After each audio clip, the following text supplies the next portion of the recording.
Thanks, Elena. As you already mentioned, that Mary and I are part of the team taking care of rickets in kids at Shriners and advancing my slides. Can people see my slides? Yep, Yes. we can see them. Okay, perfect. Thank you. We're each going to talk about rickets from our viewpoint, metabolic and orthopedic, but hopefully by the end you'll be able to accomplish these objectives, be able to see a child and recognize if they have rickets from clinical indicators or radiologic indicators, understand what we can do about it medically and surgically, and then recognize, and basically this is like separate the zebras from the horses. Nutritional rickets is by far and away the most common form, but there's clues that you can have to that would help you go down the path to look at something a little bit less common. Rickets is a term we use to describe conditions that involve defective mineralization at the growth plate. And interestingly, rickets, the name itself is German, which again, when we start talking about risk, is a northern country, and probably they saw a lot more rickets than people that were closer to the equator. And some of the therapies also have kind of old-fashioned German root names. But if you think about it, you can categorize it as to sort of the etiology. So if you don't have enough calcium, if you don't have enough phosphorus, or if you have some reason why you can't mineralize your bones, we can think of it as either a child has a deficiency of calcium or phosphorus, or they have altered metabolism, and you can find those changes in any of these categories. I put the stars by the two cases I'm going to talk about today, and I chose those because they're by far and away the most common things that you'll see in any practice. Sorry, I'm having trouble moving my slides here.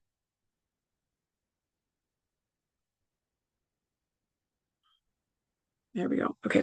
So my first case was an 18-month-old child that we saw in our clinic, and they came in because the parents were concerned about bowing of the girl's legs. She was otherwise a healthy little girl. She was born appropriate for gestational age at term. They felt her development was normal, and they were comparing this with her older sister, who was, I think she was about 4 years old. Mom breastfed for most of the first year. She added some table foods at the end of that. At her age of 18 months, she still only drank breast milk or water. They initially started giving vitamins, but stopped when she was pretty young because they felt they were too hard to give. Her weight gain had been good by their report. We didn't have a growth chart to look at, and her height, they felt, had been slowly lagging. She started walking at about 14 months, and they felt that the bowing became significantly worse after she started walking. And so when you look at this history, a few things stand out, things to think about. Mom is breastfeeding, not a lot of vitamin D in breast milk. She's not drinking anything else. She's not taking vitamins. And she was, I don't put it in my history, but she's a second child. All those things can be risk factors for nutritional rickets. And this is what her exam, and I stole these pictures off the internet because we didn't take photos of the child, but these really look like her exam. So in our clinic, her weight was at the 30th percentile. Her height was short. Her lower extremities really looked like this, and you could see subjectively that she had wider appearing areas above her knees and above her wrists. She also had, you could feel widening of the ribs at the sternum. Her teeth looked normal, but it was a tricky exam, so didn't really get a super good look. But parents were not concerned about her tooth development from what they had seen. These are her x-rays, and I'm going to let Mary talk about them from the orthopedic standpoint. But as an endocrinologist, my take homes, which are pretty basic, are initial x-ray. You can see the curve, and you can also see that the growth plates are abnormal, but more description on that coming later. So laboratory studies we did, and the way I approach these is, if I get a good history, I'm really looking at vitamin D deficiency or calcium deficiency until proven otherwise. And so that's how I direct my labs. Looking at calcium, it was normal. Looking at alkaline phosphatase, it was very elevated. Looking at phosphorus, it was kind of borderline, so not super helpful. And her vitamin D level was significantly low. We could have done additional labs, which we didn't. But if you did, you would expect her 125 dihydroxy vitamin D level to be high. And had you looked at urine, you would have expected her urine calcium and phosphorus excretion to be normal. Those would not necessarily be labs you'd have to do initially. If you didn't get a good history, though, you could add those. And then I put this chart in, and if you look in pediatric literature, you can find many charts helping you go through these. I'm going to go through the metabolism. So if you understand the metabolism of vitamin D, it may not be necessary to kind of look through a grid to figure this stuff out. But one of the points of this, though, is if you look at labs like in this child, unless you get really severe rickets, your calcium could be normal. And you don't necessarily see a low phosphorus until it becomes more serious. You always see an elevation in alkaline phosphatase. You always see an elevation in parathyroid hormone. And that tells you that that part of the metabolism is normal. The child should have increasing degree of vitamin D, 25 hydroxylase deficiency. And then in our metabolism, the active form calcitriol or 125 dihydroxy D is a metabolic product of 25D. And so initially it would be normal, but then as the child is becoming more and more deficient, our body makes more. Although if you become too deficient, you can't make more because you don't have the precursor. And then the x-rays change as well, and Mary will be talking about that. So if we think about what happens in bones in kids, it's kind of biphasic. Mineralization occurs most rapidly during our rapid growth period. So when we're an infant and a toddler, and when we're in puberty. And just because the body is bigger at that time, you can accrue half of your bone mineral during your puberty growth spurt. To do that, you need calcium. And most people get it in their diet. If you're active, like an athlete, or you're on your feet a lot, you can increase your bone mineral content. Hopefully our little kids aren't smokers, but passive and active smoking can decrease bone mineral content. So it's a risk factor to be thinking about. And then if we think about the metabolism, the real driver here is low calcium. And our body will, at the expense of our bones, try to keep our serum calcium normal. So if your calcium dips, the first thing you do is you make more parathyroid hormone. And that's kind of a rapid, or causes a rapid release of calcium from bone and intracellular stores. But the vast majority of calcium in our body is in our bones. So if we run out of intracellular stores, then we pull from bone. And so eventually, if it's prolonged and severe enough, you will see decreased calcium content in the bones. More slowly, the parathyroid hormone increases the production of calcitriol or active vitamin D, which increases your gut absorption of calcium and phosphorus. And without this, you really can't get enough calcium in your system just from ordinary diet. And so you have to have vitamin D. So even though we call it sort of calciopenic rickets, it really, the root cause is vitamin D deficiency. And so if we look at vitamin D metabolism, we can get it from several places. Interestingly, I mean, all foods have a little bit of vitamin D. The biggest plant source is actually mushrooms. Probably most infants and toddlers don't eat mushrooms, but they're out there. And then animals have vitamin D, mostly if you think about liver from animals, or fish, or like cod liver oil. Those are high sources. And then sun exposure is a big one, depending upon where you live. And molecular precursors can be converted to pre-vitamin D in the skin, and then isomerization over a couple of days takes place and it turns into vitamin D3. These two vitamins, D2 and D3, are hydroxylated in the liver to 25D, and then you have to have appropriate kidney metabolism to create the active form, which is 125 dihydroxy vitamin D. And so all of those steps have to take place. The body doesn't care if your vitamin D is D2 or D3, it all turns out to be the same stuff. So you can get it from any source. And so say if you live by the equator and your diet intake isn't so great, then you get it from the sun. If you live around here, you might not, it might not happen. And think of today. And for anybody in the audience who's a chemist who wants to see the molecules, I put this up here, but it's just a reminder again, is that you can have sunlight, or food sources. They all go down the same pathway to the liver and then through to the kidney. But think about Minnesota, North Dakota, Wisconsin, like a day like today. We all have clothes on. We're not going to spend much time outside. And then nowadays, in the last generation, everybody puts sunscreen on their kids. And so you're just not getting the same amount of sunlight. And then this is just a little picture of what happens to us in Minnesota compared to the equator. So even in the height of summer, if you look at the maximum sun angle, it's about 68%. So we're getting about 2/3 of the sunlight that somebody at the equator is getting. And in December, at the shortest day, 21-degree angle of the sun, that's less than, well, about a quarter of what somebody might be getting at the equator. So you really have to spend a ton of time outside to get adequate sunlight to be a reasonable source of vitamin D. So I heard somebody once say, if you're a highway worker or a lifeguard, you can accomplish that, but otherwise it's tricky. So how do we get it from our diet? Well, if you're nursing, think about the RDA for an infant is about 400 international units a day. Breast milk, 7 units per 8 ounces. And what newborn is taking 8 ounces of breast milk at a time? So you really can't get it.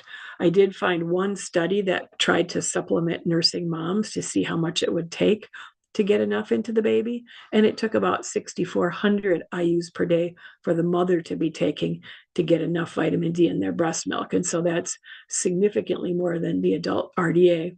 And then often what happens too is that if a mother has multiple children, she herself becomes vitamin D deficient. And if she's not supplementing, the breast milk really has virtually nothing in it. Think back to our grandparents' generation. They all took cod liver oil. That has a lot of vitamin D, and that was the solution before there were commercial vitamins available. So if we look at other reasons, and again, vitamin D deficiency is the most common way you can get low calcium rickets.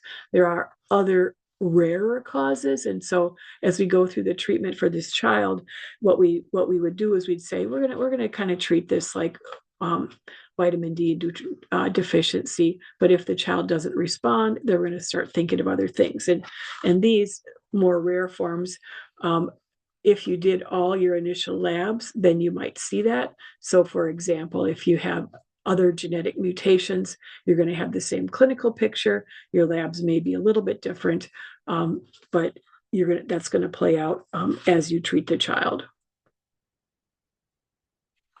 And in our case, the treatment is vitamin D. And I took this slide out of this article right here. Probably every 5 to 7 years, the American Academy of Pediatrics also puts out an updated recommendation on calcium and vitamin D. The take home for this slide, again, do not memorize this, but any vitamin D is good. Anything, even just making sure the child gets their RDA, but if they have significant rickets, you want to go over it. And these are strategies that people use. This one down here called STOS therapy, that was initially designed for kids who are difficult to access. So say if they weren't coming to the clinic, or if you're going to an underserved area where you may have only 1 or 2 contacts with a child, you can give just a couple of doses of a very large dose of vitamin D, and the children will recover. One of the things to think about, though, is if you provide vitamin D, suddenly the child will be able to absorb their calcium, they'll be able to start bone metabolism, and some kids can develop something called hungry bone syndrome, where their bones are actively taking up all the calcium at the expense of the serum calcium, and that can lead to low calcium. And if it happens suddenly enough, you can actually end up causing a seizure in a child. So if somebody is significantly low, like this child was, we also had her take calcium for the first week to add to that, so we wouldn't get into trouble that way. Moving on to case 2. this little girl came to clinic. Parents brought her in because they were concerned about rickets. And as you can see from my genetic family tree down here, the family had good reason to be thinking about this. They noticed that her legs were bowing. Otherwise, they thought she was a totally healthy girl. And she's this one right here. Um, Dad had rickets. His older half sister, her older half sister had rickets. The maternal or paternal grandmother had rickets, and a paternal aunt had rickets. And so the family was rightly concerned that maybe their child, their youngest child, also had rickets and wanted evaluation. And I have her x-rays up here as well, and Mary will review those. And so I think Mary's going to go through the history, but the child was initially seen at Shriners when she was very young. And they had an x-ray. She didn't show any bowing, and she did not get labs and had been lost to follow-up and then came back at age 4. So that's what this shows. And I think she'll be going through that in more detail in the case. So for that child, when we did labs, we had suspicion that she probably doesn't have vitamin D deficiency rickets, but she could have. But the family history led us in a different direction. Regardless, we start with the same set of labs. We're looking at vitamin D, calcium, and phosphorus. And so for her, if you look at her vitamin D, she's a little bit low if the normal range is 30 through 90, but a 27 isn't low enough to cause bowing deformity. It's not where we want it, but it's not going to be clinically significant. Her calcium, like the other child, was within the normal range. Her phosphorus was notably low, different from the other child. And then because of the family history, we also collected urine to look at how much phosphorus she was excreting in her urine. And her level was 9.9%. Normal range goes up to 6.5% in pediatrics. And so with these labs, we have a very high suspicion that she has the same rickets as the rest of her family has. And so if we're looking at what's the big deal about phosphorus? Well, I think everybody in the audience who's in orthopedics would know that you got to have both calcium and phosphorus for appropriate mineralization. Like we talked about before, most of your body calcium is in the skeleton. The majority of the body's phosphorus is in bone. There's a little bit more in other parts of the body. If you think back in your biochemistry, the other big place where phosphorus is in ATP. And so when people say, what's the big deal about having a low serum phosphorus? At some point, you're not going to have enough around to make ATP from ADP, and that's your energy source for your body's cell metabolism. So it is important. Both of those things are needed. In this case, I'm just going to go back for one slide here. So if we're looking at this girl had low phosphorus rickets or phosphopennic rickets, we can categorize that into these groups. If you have an intrinsic disorder with your kidneys where you're wasting it, you can develop this. FGF23 mediated syndromes are probably the most common, and I'll be going through these. And then there's some other more rare forms that are not mediated. FGF23 stands for fibroblast growth factor 23. Can't tell you where that name came from. And as we will go through in the slides, people still don't know what it does. The most common one is called XLH or X-linked hypophosphatemic rickets. And the variants are mostly found in mutations of the FEX gene.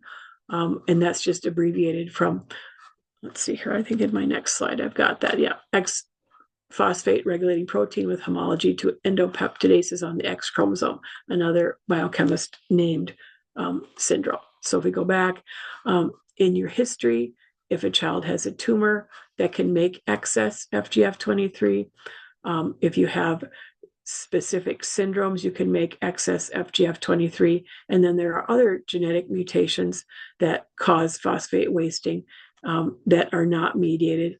And then nowadays, it's pretty hard to get nutritional phosphorus deficiency. That used to be something more common when people were on enteral feeds or parenteral feeds that were not mixed properly, but that's becoming rarer and rarer with more regulation on how we feed children. So back to this slide. So this is the most common form It's about 1 in 20,000 in the general population. As you saw from my case, it runs in families, but there is a high rate of spontaneous mutation. So often you'll see a child who is the first person in their family to have this. And so you still do have to be thinking about it, even if there isn't a family history. And like we talked about, the mutations cause increased production of this growth factor. Um, Still people don't have any idea how this works or what the mechanism is. But what it does is your kidneys cannot reabsorb phosphate. And so they basically waste it regardless of how low the serum level is. And they also downregulate production of active vitamin D. Again, mechanism for that is unknown. And again, I have not seen a name change for XLH, but if as genetics have improved, people have discovered, well, the FEX gene is the most common, but all these other genes that I've listed down here are also responsible for increased levels of FGF23.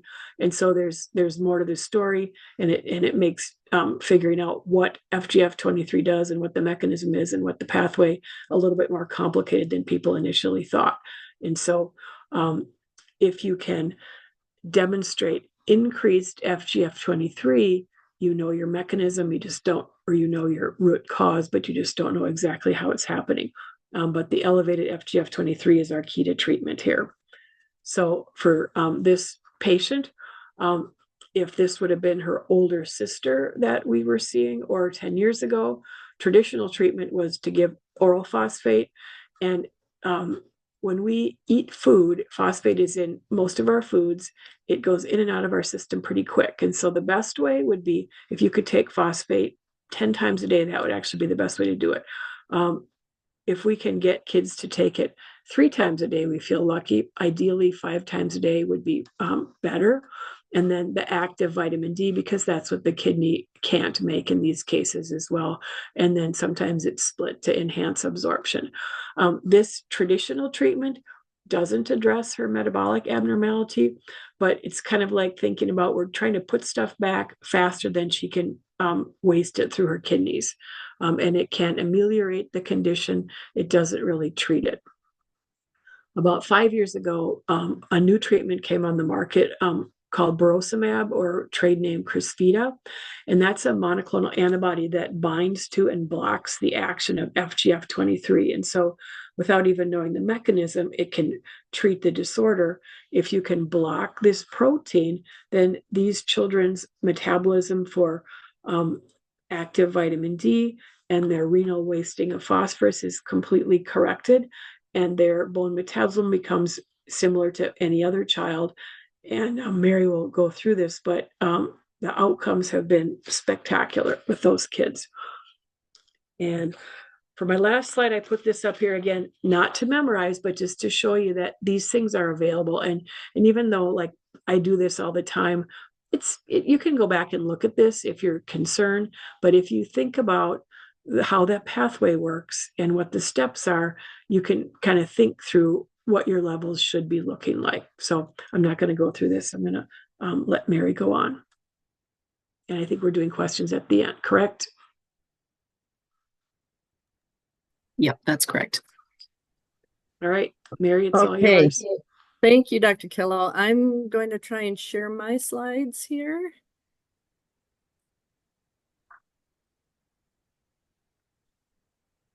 Okay, can you guys see my slides? Yes, we can. Okay, all right. Good morning, everybody.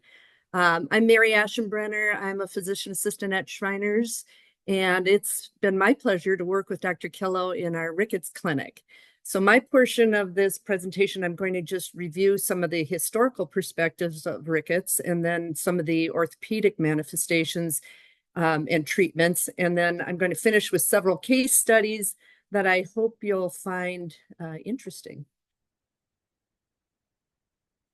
So we think of rickets as being an ancient disease. The origin of the term rickets is unclear, but it most likely comes from a German word, ricken, which translates to twisted. The first clear descriptions of rickets were provided by 2 English physicians, Dr. Whistler and Dr. Glisson, in the 7th century. But presumed rickets was described way earlier in the early Roman and Greek medical writings of the 1st and 2nd century AD. So this slide shows Dr. Glisson examining a child with rickets, and then you see 2 other kids with rickets in the background, and hanging on the wall are some bones that were deformed by rickets. By the end of the 19th century, nutritional rickets was prevalent in children in developed countries. 80% of infants under the age of 2 years at Infants Hospital in Boston in 1898 had physical manifestations of rickets. By 1922, the anti-rickety effect of cod liver oil was established. And this factor was named vitamin D because it was the 4th vitamin to be described, and A, B, and C were already assigned. In 1923, a study was done in New Haven by the United States Children's Bureau. And this study was a clinical trial in which 116 infants, starting in the first month of their life, received cod liver oil and regular sunlight exposure. They were assessed by regular home visits. They had monthly physical exams by a physician and had standardized forearm x-rays. The control group in this study was 100 children with minimal sun exposure and lower cod liver oil intake. At the time that the study was released in 1925, the children had been studied for anywhere from 8 to 18 months. None of the treatment group had, quote, marked rickets, and only 4.3% had, quote, moderate rickets. In contrast to the control group, where about 1/3 of the children had marked or moderate disease. So this led to a public health initiative of fortifying cow's milk-based infant formulas with vitamin D and vitamin D supplementation of breastfed infants, which became common practice by the 1930s. And by the 1960s, rickets was nearly gone in the United States.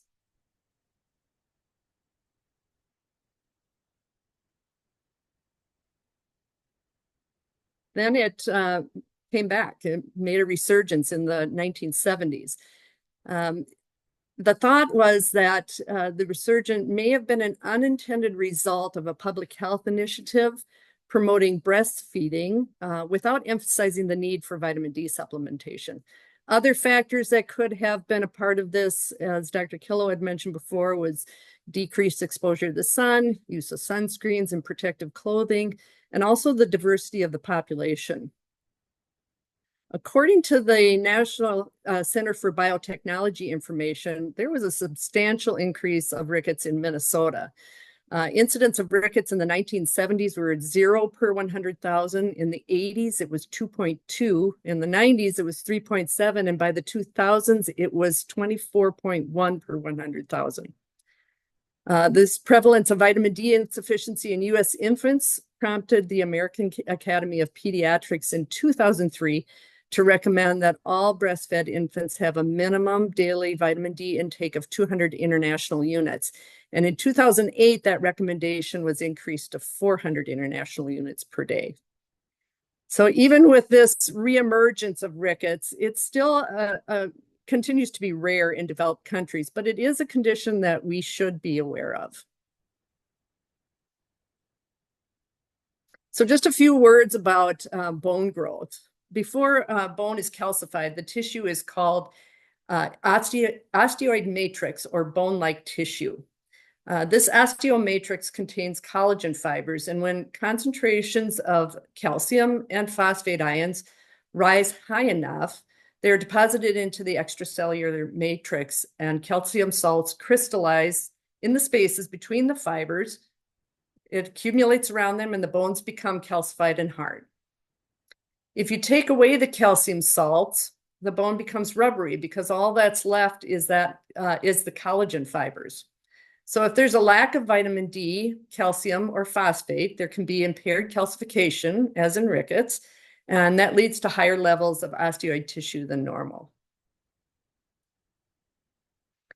The lack of vitamin D or calcium or phosphate affects bone development in children, and it can cause bone pain, poor growth, soft, weak bones that can lead to bone deformities. So early diagnosis and appropriate treatment of rickets is important to maintain growth and development.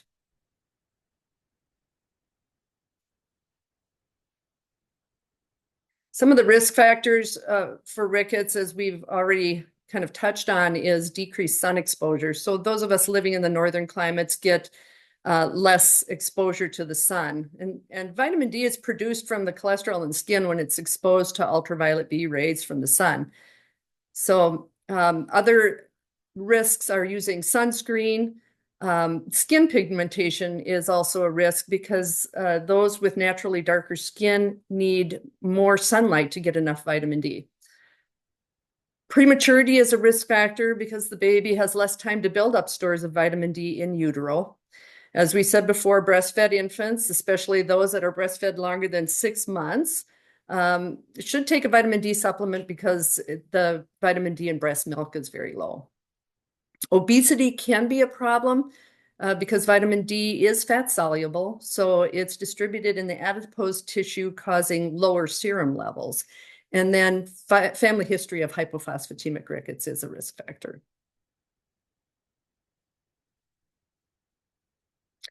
Nutritional rickets is the most common form of rickets worldwide. Its most common cause is vitamin D deficiency, followed by inadequate dietary calcium intake. And symptoms of this usually presents at 6 months to 3 years of age. And then there's the genetic forms of rickets, and the most common is familial hypophosphatemic rickets, which is a vitamin D resistant rickets. It's the inability of the renal tubules to absorb phosphate. Symptoms for familial hypophosphatemic rickets usually present at 1 to 2 years of age. And then this is further broken down into the 3 forms. X-linked dominant, which is the most common form, and as Dr. Kyllo said, it's a mutation in the FEX gene. Autosomal dominant is a mutation in the fibroblast growth factor 23 or FGF23. And autosomal resistant is a mutation in dentin matrix protein 1 gene, or DMP1.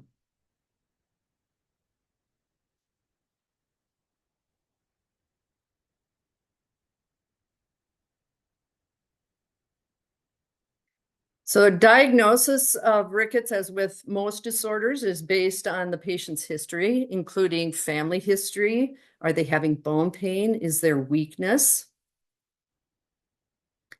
The clinical manifestations, as you can see on the diagram to the left in this slide, include short stature. They can have proximal muscle weakness, a waddling gait. There may be dental abnormalities such as delayed dental eruption or defective enamel. There may be skull flattening or prominence of the forehead. They can have deformities of the chest wall, including pectus carinatum, which is a protrusion of the sternum. And they can also have enlargement of the costochondral junction, which is the joint where the ribs meet the sternum, and you can see that here. It's called a ricketic rosary. So other X-ray findings can be spinal deformities such as codfish vertebrae, which you see here on this slide, all the way to the right. It's a biconcave deformity of the vertebrae. Children can also develop scoliosis or kyphosis from rickets. They may have widening of the wrist and bowing of the distal radius or ulna. They may have genuvarum, which is bowed legs, or genuvalgum, which is knock knees. So the type of deformity in the extremities depends on the age of the child when the deficiency takes place. And their weight-bearing pattern at that time. So in infants, it's common, infants who are crawling, it's common to see bowing of the forearms, maybe posterior bowing of the distal tibia. In toddlers, it's more common to see bowed legs. And in older children, they may have knock knees, or they may have a windswept deformity of their knees, where one is bowed and the other is a knock knee, so a valgus or varus deformity of the knees. And then the laboratory findings, as Dr. Kyllo discussed, is the other way, is also included in the diagnosis.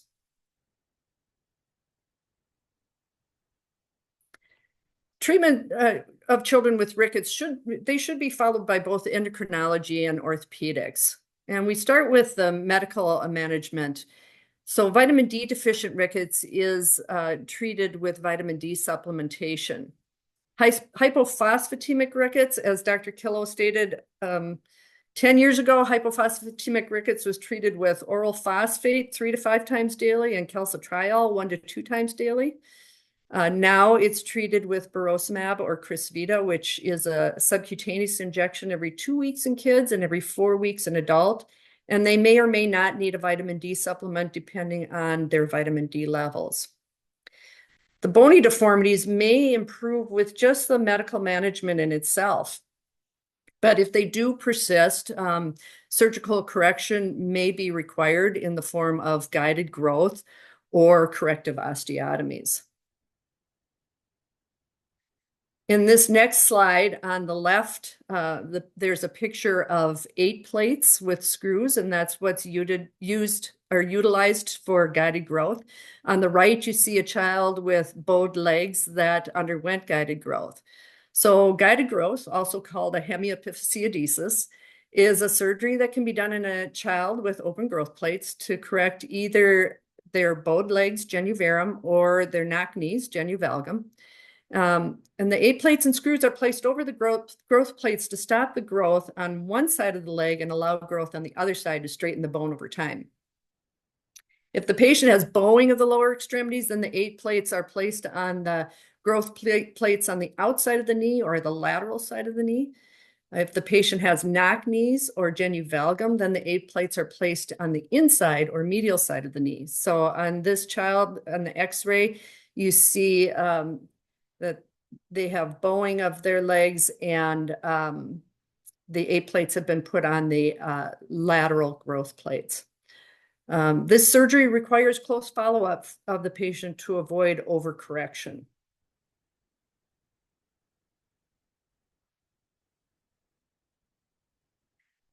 On this slide, this shows corrective osteotomies that can be done to correct the bone deformities. This is a slide that I saw, or x-rays that I saw in some of my research. This is not a patient of ours. And as you can see, the corrective osteotomies are much more invasive surgery. So this child had more deformity in the tibia than in the femur. So they did guided growth of the distal femoral growth plates to correct the femoral bowing, and they did corrective osteotomies with intramedullary rods to correct the tibial deformities. Hey, Mary, just wanted to let you know it's about 5 minutes. Okay. I'm going to go through these 2 slides, and then I'm going to go all the way down to my last. I'll try and get through a couple of those case studies that Dr. Kyllo talked about. Sounds good. Thanks. So I just wanted to review real quickly the anatomy of an immature long bone so you kind of know what I'm talking about in these slides. The epiphysis is the secondary ossification center located at the end of the long bones. And then the metaphysis is the flared end of the bone, and the diaphysis is the shaft of the bone. The physis, or the growth plate, is between the metaphysis and the epiphysis, and it's radiolucent on X-ray. And then when we evaluate lower extremity x-rays for alignment, we measure the mechanical axis, and that's a line drawn from the middle of the femoral head down to the middle of the ankle. The normal physiologic alignment is that that line should be about 4 millimeters plus or minus 2 millimeters medial to the center of the knee. Any deviation from this range indicates either a valgus alignment if the line runs lateral, or a varus alignment if it runs medial.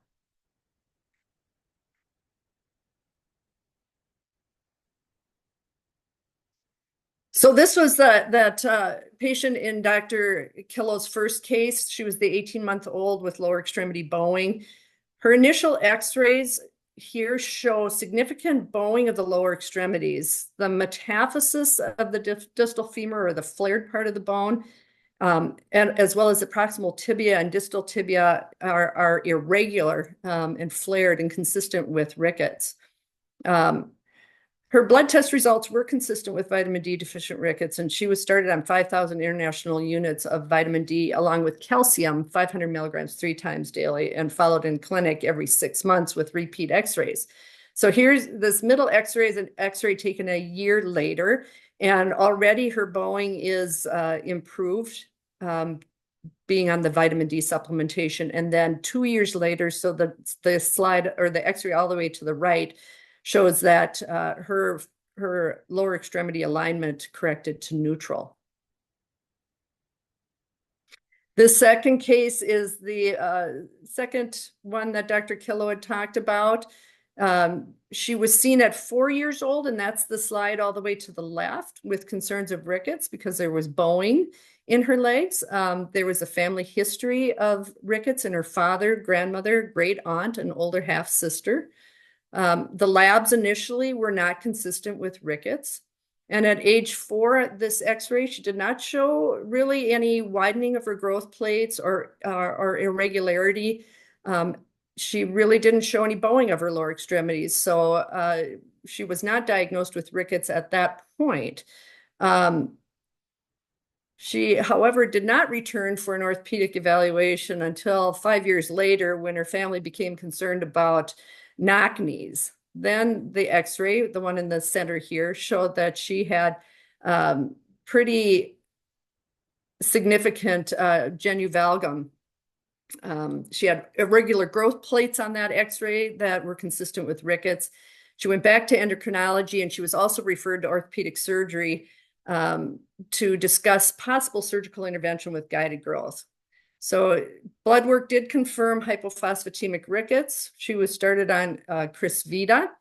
And follow-up x-rays a year later, which are the x-rays all the way to the right, showed actually worsening of her knock knees or genu valgum. So guided growth was discussed, but it had been determined that she was not on medication long enough to reach maximum medical improvement. So it was decided to continue to closely monitor her.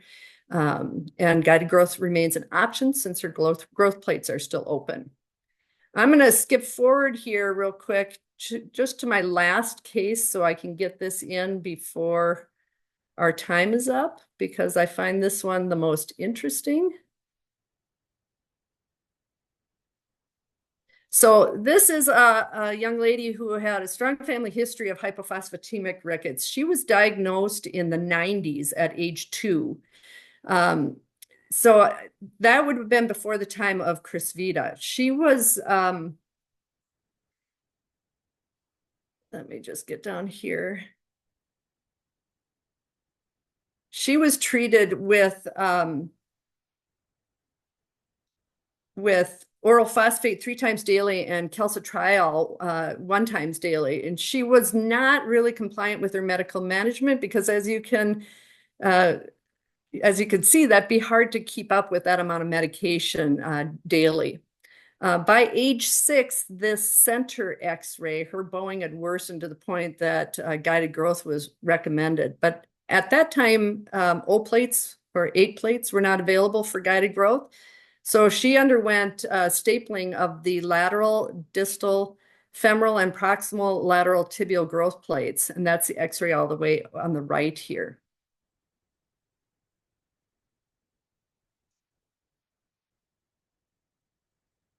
Unfortunately, her lower extremity bowing didn't improve with guided growth.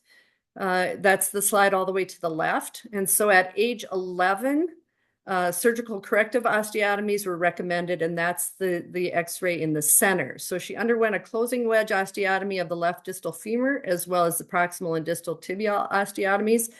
And that was fixed with locking plates and screws. She had the same surgery on the right leg 6 months later, and that's the slide you see all the way to the right.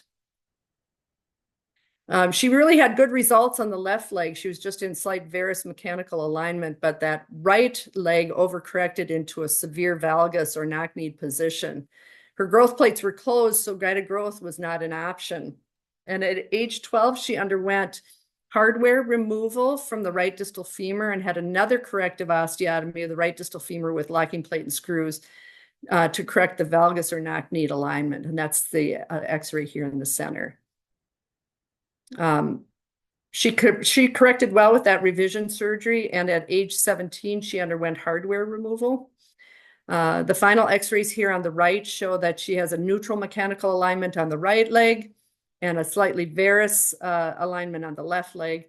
And she continued to be non-compliant with medication. So we fast forward to her daughter, who was seen by orthopedics and endocrinology at age 3 for bowed legs. This young lady started walking on time around age 15 to 16 months. And as soon as she started walking, her parents noticed the bowing of her legs. Her first x-ray here on the left showed widening of the growth plates. She had bowing of the femoral neck shaft angle, and she had bowed knees or genuvarum. She underwent lab testing for rickets and was positive for familial hypophosphatemic rickets, and she was started on Crysvita. Yearly x-rays here, and you can see them here, 1 year, 2nd year, 3rd year, show improvement of her lower extremity bowing. The widening of the growth plates has improved, and by age 6, which is the slide all the way to the right, her mechanical alignment has improved to neutral, and she has had no surgical intervention. So that's quite the contrast to her mother, who had her first surgery at age 6 and by age 12 had undergone 3 very invasive surgical procedures to correct her lower extremity deformities. So sorry that I had to fly through those, but kind of ran out of time here. So just to wrap it up in conclusion, that rickets is a rare disease, but it's one that should be considered in children with bowed legs or other orthopedic signs of rickets. It's most often caused by a lack of vitamin D, calcium, or phosphate. The genetic forms of rickets are much less common. The most common signs of rickets are short stature, bone pain, widening of the wrist, knee, and ankle joints, bowing of the lower extremities. And treatment consists of vitamin D and or calcium supplementation for vitamin D deficient rickets, and Crysvita for genetic forms of rickets. Surgical intervention can be employed if deformities are not corrected after maximum medical improvement. Thank you.